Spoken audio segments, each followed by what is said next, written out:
Hello and welcome to Barbed Wire Strategy. My name is Colonel Jim Ed Love, and you are watching a part 5 of a woodshop video on how I built the Order of the White Elephant. Very special trophy made of many exotic woods for our party, our game we play every year on December the 30th, and this year will be our 27th year. Now there's 7 trophies, minor trophies, and then there's a grand trophy. And you're watching on how I made the grand trophy. I also want to mention real quick, if you haven't seen the other videos in the series, I've got 2 scripts on my desk. One is for the book It, that is going to be coming out here pretty soon. Maybe it's already come out because this is number 5 and I don't know yet. The other one I surely will have come out by now, but just in case I haven't, you haven't seen the video, it's on the New World Order and everything that's been happening in politics, because I keep promising that we're going to talk about politics. And because this show, Barbed Wire Strategy, is really about politics. But I decided long ago that I wanted to do some other stuff in my show. This other stuff that I'm doing isn't necessarily to get more watchers or subscribers or whatever. If people subscribe, thank you for subscribing. I appreciate it on whatever platform. I put this on 4 different platforms, including BitChute and YouTube and Minds. I strongly encourage you to watch my show. I hope you enjoy it. But I got to tell you, I don't do this show to cater necessarily to my audience. I do this show because this is what I enjoy doing. I pursue the things that I pursue, and I give to the camera, or to whoever watches this, whoever chooses to watch it, things that I would like to see myself. So I like politics the most. I enjoy creating things. I don't consider myself a woodworker. I consider myself a designer who ends up finding the solution to his designs in the wood shop. So here's one of my trophies, minor trophies. So this show is going to be a woodshop show. I also would like to do some other shows too on the tarot, because I find that extremely interesting. Not necessarily the fortune telling part, but the historical part that goes back to the Renaissance and back to early Christianity. Anyway, so tonight's show though is on woodworking, and we're going to do it on the Order of the White Elephant. So let's go into the shop and I'll show you the next part of this design. For right now, what we're going to do is we're going to stack it a little bit thicker. We're going to add this piece to it, and that's going to get me about 2 1/4 on all sides. So that's what we're going to do.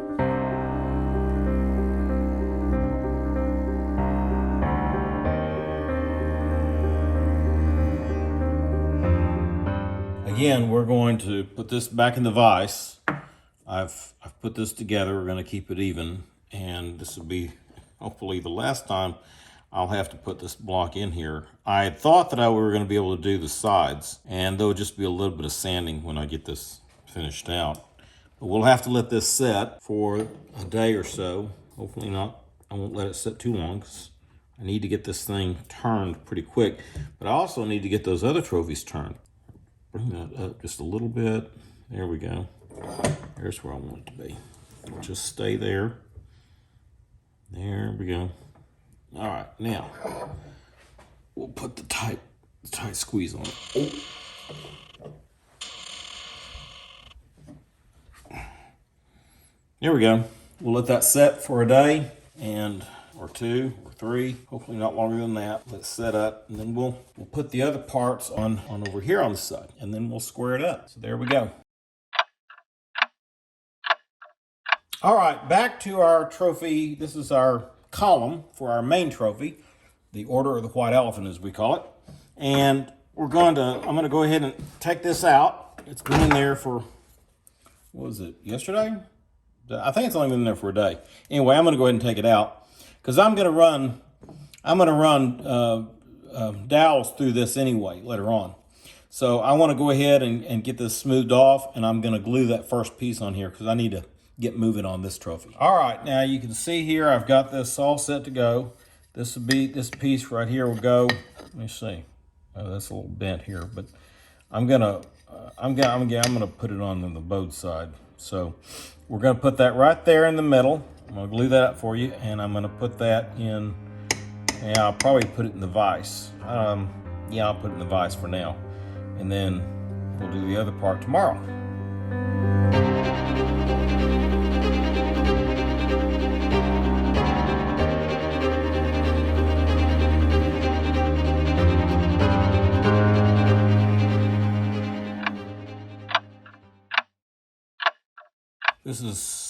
It's Today is Sunday, I believe it's the 7th of November, and I've let this dry a little bit longer than I'd planned, but we're gonna take, well, in a minute.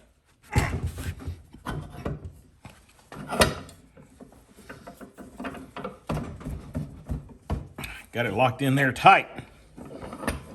There we go. Take that out. So there we go. Here is the first side, and what we're going to do, our first side here, and what we're going to do tonight, or this morning, we're going to place this one on this side. And then that will complete our column. And we're going to glue that up, revise it, and then we'll be able to cut this off on the edge and then turn it.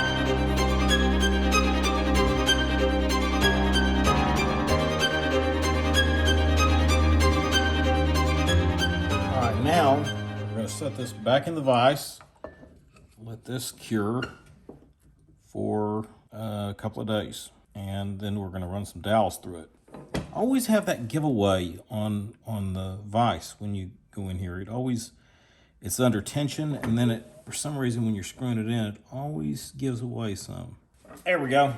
Now that's going to stay in there for a couple of days, so tonight's Sunday. I'm thinking Tuesday I'm going to take this out, and then we'll turn it next.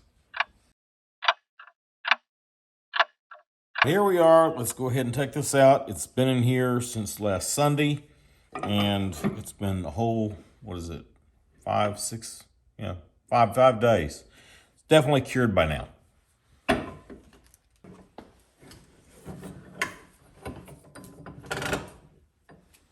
There we go. That's exactly what we wanted right there.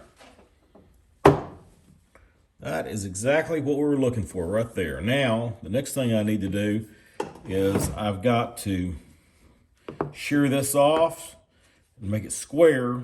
And I also need to put the dowels in. That's what we're going to do next. We're going to put those dowels in. Okay, what we're going to do is we're going to put these two square pinions, we're going to mortise them into this block right here.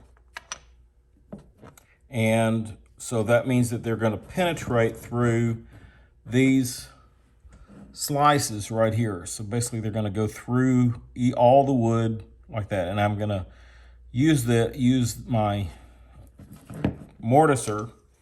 It's a machine that basically drills a square hole. Okay, before we put it on the mortiser, I'm going to measure it out, and I've already marked it. It's 4 5/8 inch wide. I'm just going to measure this top board because these others are going to get cut off. And so it seems to be the smallest of all of the pieces. And so we're going to slice it right down here later on before we put it on the lathe. But I've measured this out. It's 4 inches and 5/8. So here's my middle mark. I don't know if you can see on the camera. It's right here, right there. And my mortises are going to go in between halfway point at this level and at this level. So I'm just going to eyeball this. We'll mark them right about here. And because this is going to be round, it doesn't matter that much that I get absolutely in the middle. And I usually do get absolutely in the middle of stuff, or my measurements are usually exact, is what I'm trying to say. So we're going to do that. And then I'm going to pre-punch the hole here to mark it for my drill bit. Put that right there. There we go. There we go. Now let's go to the mortiser and do some damage. This is 3/8. Got it lined up, and we're going to turn our machine on. We're going to go as far as we can through it. I should be able to go all the way through it. The thing is, these things get stuck sometimes, and I really don't want to get stuck because then I have to pound it out with a hammer.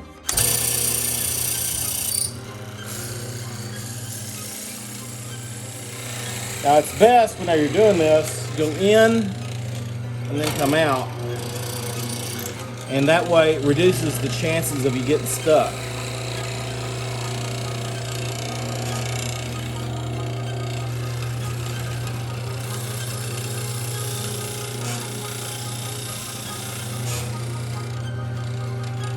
Okay, so far I'm not stuck.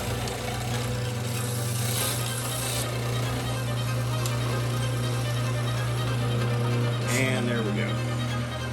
And I didn't get stuck, so, oops, stuck a little bit. There we go. All right, we'll put it on fast forward and do the other one.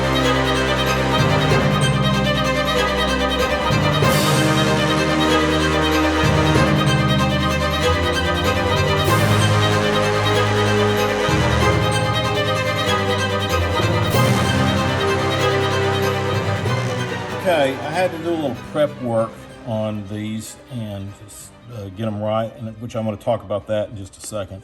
But what you want to do is after you've drilled your holes, and you see here I didn't get this perfectly square, but that's okay. This is all. It's all going to be turned. It's going to look decorative. Anyway, now if I was building a table or something, you definitely want these mortises to be perfectly square, but in this case it doesn't matter that much. And then so I've got these to where the square peg goes in the square hole, and it'll come out through the other side just like that. Of course, we're going to glue these in. Okay, this is our tinion, and the mortise is the hole. So that's why we call the mortise machine, and this is the tinion. So all this is, you say, oh, well, I'm pretty sure you can buy tinions at any hardware or like Woodcraft, or you can make your own. And I just make my own. It's very simple. You're just going to take a board. And I didn't do this on the camera because I can't set the camera up for everything. It just slows you down. But I can explain this part, and it's something that you don't necessarily need to see. I'm going to show you the machines that I used to make this tinion. Now, the first thing you can do, there's two ways to do this. You can put a board on your table saw and set your fence to the right, to a very narrow portion. Of course, I would be lowering my blade to the thickness of my board, and then you can cut several slices, and then go over here and use the radial arm saw and cut them to the length that you want, because it's always set at 90 degrees. Another way to do it is actually, I think the better way to do it is to come over here and use the bandsaw and set your fence, put your board in here, whatever measurement you're going to use, which I have aluminum markers that I can put in here and get the absolute exact measurement without just laying a ruler out. But you can lay a ruler out too, it'll work. And you set your fence in, you put your board in, you cut your strips, and then you can either splice them here, which might be faster for you, or again, you can use the radial arm saw to splice them to the length that you want. And then, sometimes, depending on how accurate you were with your work, you come over here to the belt sander, and you might take off, hold them like this, keep your fingers out of it, but get in here and sand it down a little bit. You don't want to sand them down too much, and really using this is dangerous for your tinions, because you just might take off too much wood. This takes off a lot of wood really fast. So in this case, if you're going to fine tune them, which is what I did in this case, I came over here and I used my sand blocks right here, and you can just vise them in like I did, and then use your sand blocks to sand them down. This is 80 grit. That's the only one I use. You don't need them to be smooth. All you need to do is take off the amount the amount of wood you need to take off, so that you can get them, make sure that they fit perfectly in your hole, just like that. And then the next thing we're going to do is glue this in.